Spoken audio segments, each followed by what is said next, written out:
2 Tawari pasal 11 ayat 1 sampai pasal 13 ayat 22. Ketika Rehabeam datang ke Yerusalem, ia mengumpulkan kaum Yehuda dan Benyamin, 180.000 teruna yang sanggup berperang untuk memerangi orang Israel dengan maksud mengembalikan kerajaan itu kepadanya. Tetapi datanglah firman Tuhan kepada Semaya abdi Allah demikian. Katakanlah kepada Rehabeam, anak Salomo Raja Yehuda, dan kepada segenap orang Israel di Yehuda dan di Benyamin, demikian. Beginilah firman Tuhan. Janganlah kamu maju dan janganlah kamu berperang melawan saudara-saudaramu.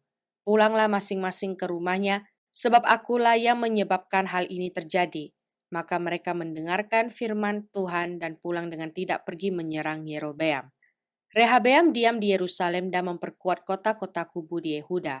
Ia memperkuat Betlehem, Etam, Tekoa, Betzur, Soko, Adulam, Gad, Mares, Zif, Adoraim, Lakis, Azeka, Zora, Ayalon, dan Hebron yang terletak di Yehuda dan di Benyamin sebagai kota-kota berkubu.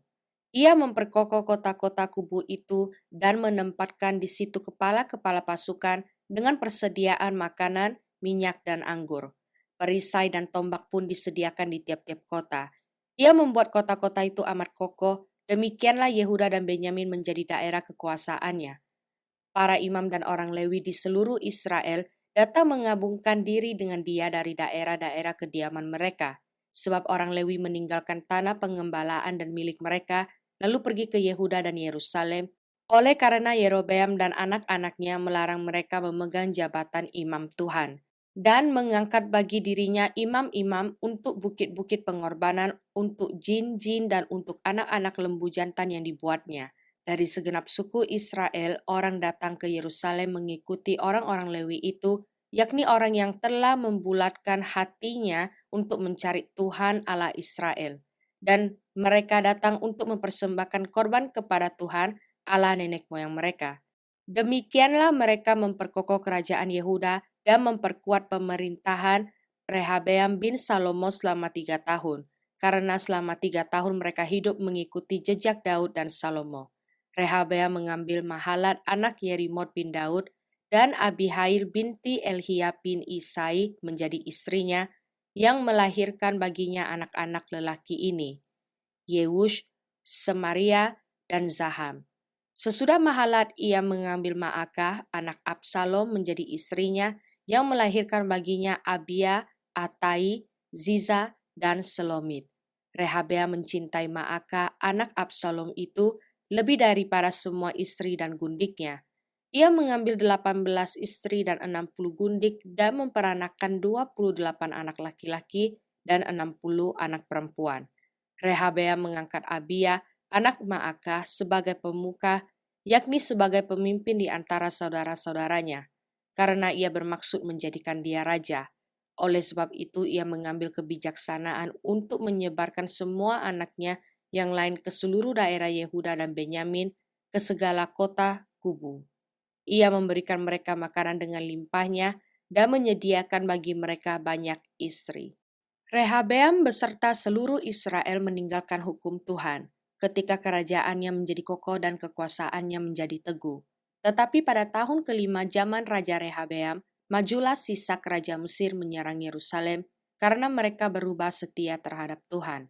Dengan 1.200 kereta dan 60.000 orang berkuda, sedang rakyat yang mengikutinya dari Mesir, yakni orang Libya, orang Suki, dan orang Etiopia, tidak terhitung banyaknya. Ia merebut kota-kota benteng yang di Yehuda, bahkan mendekati Yerusalem. Nabi Semaya datang kepada Rehabeam dan pemimpin-pemimpin Yehuda yang berkumpul di Yerusalem, berhubung dengan ancaman Sisak dan berkata kepada mereka, "Beginilah firman Tuhan, kamu telah meninggalkan aku, oleh sebab itu aku pun meninggalkan kamu juga dalam kuasa Sisak." Maka pemimpin-pemimpin Israel dan raja merendahkan diri dan berkata, "Tuhanlah yang benar." Ketika Tuhan melihat bahwa mereka merendahkan diri, datanglah firman Tuhan kepada Semaya bunyinya, "Mereka telah merendahkan diri, oleh sebab itu aku tidak akan memusnahkan mereka. Aku segera akan meluputkan mereka dan kehangatan murkaku tidak akan dicurahkan atas Yerusalem dengan perantaraan Sisak. Tetapi mereka akan menjadi hamba-hambanya, supaya mereka tahu membedakan antara mengabdi kepadaku dan mengabdi kepada kerajaan-kerajaan duniawi. Maka majulah Sisak raja Mesir itu menyerang Yerusalem. Ia merampas barang-barang perbendaharaan rumah Tuhan dan barang-barang perbendaharaan rumah saja. Semuanya dirampasnya. Ia merampas juga perisai-perisai emas yang dibuat Salomo. Sebagai gantinya, Raja Rehabeam membuat perisai-perisai tembaga yang dipercayakannya kepada pemimpin-pemimpin bentara yang menjaga pintu istana raja. Setiap kali raja masuk ke rumah Tuhan, bentara-bentara datang membawa masuk perisai-perisai itu, dan mereka pula yang mengembalikannya ke kamar jaga para bentara. Oleh sebab raja merendahkan diri, surutlah murka Tuhan daripadanya sehingga ia tidak dimusnahkannya sama sekali. Lagi pula masih terdapat hal-hal yang baik di Yehuda. Raja Rehabeam menunjukkan dirinya kuat dalam pemerintahannya di Yerusalem. Rehabeam berumur 41 tahun pada waktu ia menjadi raja, dan 17 tahun lamanya ia memerintah di Yerusalem, kota yang dipilih Tuhan dari antara segala suku Israel untuk membuat namanya tinggal di sana. Nama ibunya ialah Naamah, seorang perempuan Amon. Ia berbuat yang jahat karena ia tidak tekun mencari Tuhan. Bukankah riwayat Rehabeam dari awal sampai akhir semuanya tertulis dalam riwayat Semaya, nabi itu dan Ido pelihat itu, yang juga memuat daftar silsilah. Antara Rehabeam dan Yerobeam terus-menerus ada perang. Kemudian Rehabeam mendapat perhentian bersama-sama dengan nenek moyangnya, dan ia dikuburkan di kota Daud, maka Abia anaknya menjadi raja menggantikan dia. Dalam tahun ke-18 zaman Raja Yerobeam menjadi rajalah Abia atas Yehuda. 3 tahun lamanya ia memerintah di Yerusalem. Nama ibunya ialah Mikaya, anak Uriel dari Gibea. Dan ada perang antara Abia dan Yerobeam. Abia memulai perang dengan pasukan pahlawan-pahlawan perang yang jumlahnya 400.000 orang pilihan. Sedangkan Yerobeam mengatur barisan perangnya melawan dia dengan 800.000 orang pilihan, pahlawan-pahlawan yang gagah perkasa. Lalu Abia berdiri di atas gunung Zemaraim yang termasuk pegunungan Efraim dan berkata, "Dengarlah kepadaku, Yerobeam dan seluruh Israel. Tidakkah kamu tahu bahwa Tuhan Allah Israel telah memberikan kuasa kerajaan atas Israel kepada Daud dan anak-anaknya untuk selama-lamanya dengan suatu perjanjian garam? Tetapi Yerobeam bin Nebat, hamba Salomo bin Daud, telah bangkit memberontak melawan tuannya. Petualang-petualang orang-orang Dursila berhimpun padanya. Mereka terlalu kuat bagi Rehabeam bin Salomo yang masih muda dan belum teguh hati dan yang tidak dapat mempertahankan diri terhadap mereka. Tentu kamu menyangka bahwa kamu dapat mempertahankan diri terhadap kerajaan Tuhan yang dipegang keturunan Daud, karena jumlah kamu besar dan karena pada kamu ada anak lembu emas yang dibuat Yerobeam untuk kamu menjadi Allah. Bukankah kamu telah menyingkirkan imam-imam Tuhan, anak-anak Harun itu, dan orang-orang Lewi, lalu mengangkat imam-imam menurut kebiasaan bangsa-bangsa negeri-negeri lain, sehingga setiap orang yang datang untuk ditabiskan dengan seekor lembu jantan muda dan 7 ekor domba jantan, dijadikan imam untuk sesuatu yang bukan Allah, tetapi kami ini Tuhanlah Allah kami, dan kami tidak meninggalkannya. Dan anak-anak Harunlah yang melayani Tuhan sebagai imam, sedang orang Lewi menunaikan tugasnya, yakni setiap pagi dan setiap petang mereka membakar bagi Tuhan korban bakaran dan ukupan dari wangi-wangian, menyusun roti sajian di atas meja yang tahir, dan mengatur kandil emas dengan pelita-pelitanya untuk dinyalakan setiap petang. Karena kamilah yang memelihara kewajiban kami terhadap Tuhan Allah kami, tetapi kamulah yang meninggalkannya. Lihatlah pada pihak kami Allah yang memimpin, sedang imam-imamnya siap meniup tanda serangan terhadap kamu dengan nafiri isyarat-isyarat. Hai orang Israel, jangan kamu berperang melawan Tuhan Allah nenek moyangmu, karena kamu tidak akan beruntung. Tetapi Yerobeam mengirim suatu pasukan penghadang yang harus membuat gerakan keliling supaya sampai di belakang mereka sehingga induk pasukannya berada di depan Yehuda dan pasukan-pasukan penghadang di belakang mereka. Ketika Yehuda menoleh ke belakang, lihatlah mereka harus menghadapi pertempuran dari depan dan dari belakang. Mereka berteriak kepada Tuhan, sedang para imam meniup nafiri dan orang-orang Yehuda memekikkan pekik perang. Pada saat orang-orang Yehuda itu memekikkan pekik perang, Allah memukul kala Yerobeam dan segenap orang Israel oleh Abia dan Yehuda. Orang Israel lari dari depan Yehuda, tetapi Allah menyerahkan mereka ke dalam tangan Yehuda. Abia dengan laskarnya mendatangkan kekalahan yang besar kepada mereka. Dari orang Israel, mati terbunuh 500.000 orang pilihan. Demikianlah orang Israel ditundukkan pada waktu itu. Sedang orang Yehuda menjadi kokoh karena mereka mengandalkan diri kepada Tuhan, Allah nenek moyang mereka.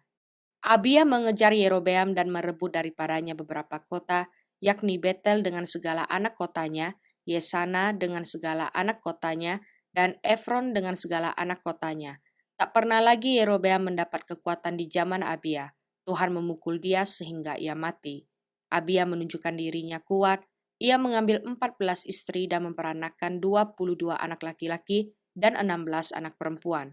Selebihnya dari riwayat Abia, langkah-langkahnya dan tita-titanya tertulis dalam kitab sejarah Nabi Ido. Mazmur pasal 89 ayat 31 sampai ayat 38. Jika anak-anaknya meninggalkan Tauratku dan mereka tidak hidup menurut hukumku, jika ketetapanku mereka langgar dan tidak berpegang pada perintah-perintahku, maka aku akan membalas pelanggaran mereka dengan gada dan kesalahan mereka dengan pukulan-pukulan. Tetapi kasih setiaku tidak akan kujauhkan daripadanya, dan aku tidak akan berlaku curang dalam hal kesetiaanku. Aku tidak akan melanggar perjanjianku, dan apa yang keluar dari bibirku tidak akan kuubah. Sekali aku bersumpah demi kekudusanku, tentulah aku tidak akan berbohong kepada Daud. Anak cucunya akan ada untuk selama-lamanya, dan tatahnya seperti matahari di depan mataku.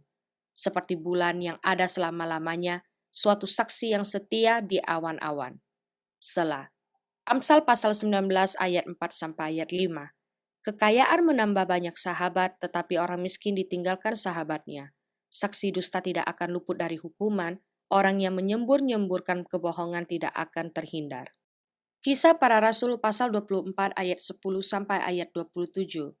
Lalu wali negeri itu memberi isyarat kepada Paulus bahwa ia boleh berbicara.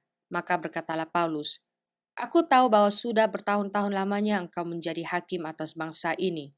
Karena itu tanpa ragu-ragu aku membela perkaraku ini di hadapanmu. Engkau dapat memastikan bahwa tidak lebih dari 12 hari yang lalu aku datang ke Yerusalem untuk beribadah. Dan tidak pernah orang mendapati aku sedang bertengkar dengan seseorang atau mengadakan huru-hara, baik di dalam bait Allah maupun di dalam rumah ibadat atau di tempat lain di kota. Dan mereka tidak dapat membuktikan kepadamu apa yang sekarang dituduhkan mereka kepada diriku. Tetapi aku mengakui kepadamu bahwa aku berbakti kepada Allah nenek moyang kami dengan menganut jalan Tuhan, yaitu jalan yang mereka sebut sekte. Aku percaya kepada segala sesuatu yang ada tertulis dalam hukum Taurat dan dalam kitab nabi-nabi. Aku menaruh pengharapan kepada Allah, sama seperti mereka juga, bahwa akan ada kebangkitan semua orang mati, baik orang-orang yang benar maupun orang-orang yang tidak benar. Sebab itu, aku senantiasa berusaha untuk hidup dengan hati nurani yang murni di hadapan Allah dan manusia. Dan setelah beberapa tahun lamanya, aku datang kembali ke Yerusalem untuk membawa pemberian bagi bangsaku dan untuk mempersembahkan persembahan-persembahan. Sementara aku melakukan semuanya itu, beberapa orang Yahudi dari Asia mendapati aku di dalam bait Allah. Sesudah aku selesai mentahirkan diriku, tanpa orang banyak dan tanpa keributan. Merekalah yang sebenarnya harus menghadap engkau di sini dan mengajukan dakwaan mereka jika mereka mempunyai sesuatu terhadap aku. Namun biarlah orang-orang yang hadir di sini sekarang menyatakan kejahatan apakah yang mereka dapati ketika aku dihadapkan di mahkamah agama. Atau mungkinkah karena satu-satunya perkataan yang aku serukan ketika aku berdiri di tengah-tengah mereka, yakni karena hal kebangkitan orang-orang mati, aku hari ini dihadapkan kepada kamu. Tetapi Felix yang tahu benar-benar akan jalan Tuhan, menangguhkan perkara mereka katanya, "Setibanya kepala pasukan Lisias di sini, aku akan mengambil keputusan dalam perkaramu." Lalu ia menyuruh perwira itu tetap menahan Paulus, tetapi dengan tahanan ringan, dan tidak boleh mencegah sahabat-sahabatnya melayani dia. Dan setelah beberapa hari datanglah Felix bersama-sama dengan istrinya Drusilla, seorang Yahudi. Ia menyuruh memanggil Paulus, lalu mendengar daripadanya tentang kepercayaan kepada Yesus Kristus. Tetapi ketika Paulus berbicara tentang kebenaran, penguasaan diri dan penghakiman yang akan datang, Felix menjadi takut dan berkata, "Cukuplah dahulu dan pergilah sekarang. Apabila ada kesempatan baik, aku akan menyuruh memanggil engkau." Sementara itu ia berharap bahwa Paulus akan memberikan uang kepadanya. Karena itu ia sering memanggil untuk bercakap-cakap dengan dia. Tetapi sesudah genap 2 tahun, Felix digantikan oleh Perkius Festus, dan untuk mengambil hati orang Yahudi, ia membiarkan Paulus tetap dalam penjara.